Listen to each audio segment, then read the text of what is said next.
ഇന്ന് നമ്മുടെ ചെന്നൈ അണ്ണന്റെ ഒരു ഗംഭീര പടത്തെ കുറിച്ചാണ് പറയാൻ പോണത്. ഈ പടം നടക്കുന്നത് ചെന്നൈയിൽ തന്നെയാട്ടാ.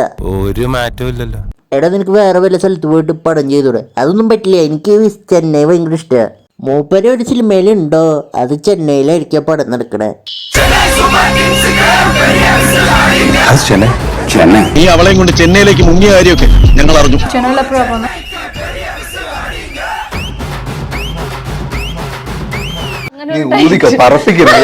മൂപ്പർക്കെല്ലാണ്ട്, പക്ഷെ ഒന്നും മാത്രം ഇല്ല. നമുക്ക് പെണ്ണില്ലാടാ. മൂപ്പര് ഒരു 39 വയസ്സായ ഒരു അമ്മാവനാണ്. മൂപ്പർക്ക് കുറച്ച് കണ്ടീഷൻസ് ഉണ്ട് കല്യാണം കഴിക്കാനായിട്ട്.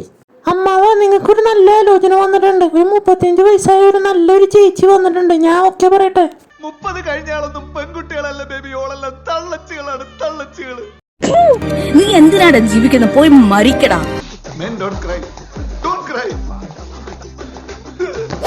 പിന്നെ നമ്മുടെ ചെന്നൈ അണ്ണന്റെ ഒരു കോമഡി ഉണ്ട്, ബാത്റൂമിൽ വഴുക്കി വീഴുന്ന കോമഡി.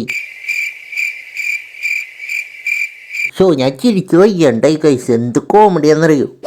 ഇതിന്റെ കഥ എന്നിട്ടെന്ന് വെച്ചാൽ നമ്മുടെ ചെന്നൈ അണ്ണൻ ചെന്നൈയിൽ നിന്ന് നാട്ടിലേക്ക് വരും പെണ്ണ് കാണാനായിട്ട് പോകുമ്പോൾ മുന്നിൽ കണ്ട പെണ്ണ് തന്നെയാണെന്നറിയും. അത് കഴിഞ്ഞിട്ട് നമ്മുടെ ചെന്നൈ അണ്ണൻ വെള്ളടിക്കും. നമുക്ക് പെണ്ണില്ലാടാ.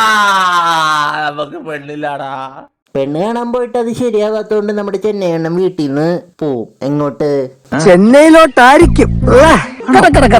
ചെന്നൈയിലാകുമ്പോ ചൂടില്ല, തണുപ്പില്ല, വെള്ളപ്പൊക്കം ഇല്ല, കൊതുകില്ല, ടെററിസ്റ്റ് അറ്റാക്സ് ഇല്ല.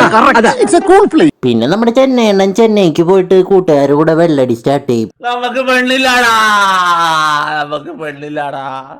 പിന്നെ നമ്മുടെ ചെന്നൈ അണ്ണന് വീണ്ടും ഒരു ആലോചന വരും. ഈ പ്രാവശ്യം രണ്ടാൾക്കും ഇഷ്ടാവും.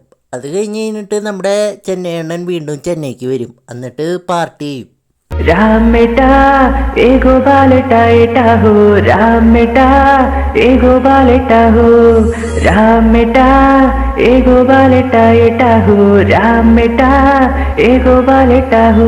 പാർട്ടി കഴിഞ്ഞിട്ട് നമ്മുടെ ചെന്നൈ അണ്ണൻ ചെന്നൈയിൽ നിന്ന് നാട്ടിലേക്ക് വരും ചിക്കിന്റെ കൂടെ ഒന്ന് വൈബ് ചെയ്യാനായിട്ട്. അപ്പൊ ചിക്ക് പറയും, എനിക്ക് വേറൊരാളെ ഇഷ്ടമാണ്, ഞാൻ ലെസ്ബിയനാണെന്ന് പറയും.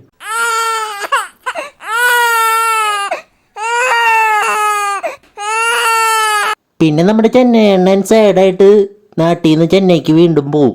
ഇനി ഒരു തിരിച്ചുവരവുണ്ടാവില്ല ശശി. പിന്നെ നമ്മുടെ ചെന്നൈ അണ്ണൻ ചെന്നൈയിലെത്തിയിട്ട് വീണ്ടും വെള്ളടിക്കും കൂട്ടുകാരുടെ കൂടെ. നമുക്ക് പെണ്ണില്ലാടാ. അത് കഴിഞ്ഞിട്ട് കൂട്ടുകാരൻ ചെന്നൈ അണ്ണൻ ഗേ ആണോന്ന് ചോദിക്കും. അപ്പൊ നമ്മുടെ ചെന്നൈ അണ്ണൻ ടെസ്റ്റ് ചെയ്യും. പിന്നെ നമ്മുടെ ചെന്നൈ അണ്ണൻ പുതിയൊരു ബ്രോക്കർ അറേഞ്ച് ചെയ്തിട്ട് കണ്ടീഷനും പരിപാടിയൊക്കെ നിർത്തിയിട്ട് എന്നിട്ട് കുറെ പെണ്ണുങ്ങളെ കാണാൻ പോവും. അവസാനം ഒരു പെണ്ണ് ഇഷ്ടാന്ന് പറഞ്ഞിട്ട് കല്യാണം കഴിക്കും. എന്നിട്ട് കല്യാണത്തിന്റെ അന്ന് അവള് ബെസ്റ്റിയുടെ കൂടെ പോവും. ചേട്ടൻ്റെ അനക്കില്ലല്ലേ? നമുക്ക് പെണ്ണില്ലാടാ. പിന്നെ നമ്മുടെ ചെന്നൈ അണ്ണൻ ബ്രോക്കറിനെ പ്രപ്പോസ് ചെയ്യും. അങ്ങനെ പടം കഴിഞ്ഞ്. ശരിക്കും പറഞ്ഞിട്ടുണ്ടെങ്കിൽ ഞാൻ ഈ റോസ്റ്റ് ചെയ്യാൻ കുറെ പേട്ടപ്പടം കണ്ടിട്ട് എനിക്ക് പ്രാന്തായിട്ട് ഒരു നല്ലൊരു കോമഡി പടം കാണാൻ പറഞ്ഞിട്ട് ഞാൻ ഈ പടം കണ്ടതാ. പിന്നെ ഈ പടം റോസ്റ്റ് ചെയ്യേണ്ട അവസ്ഥയായി. എന്താ അവസ്ഥയല്ല എൻ്റെ.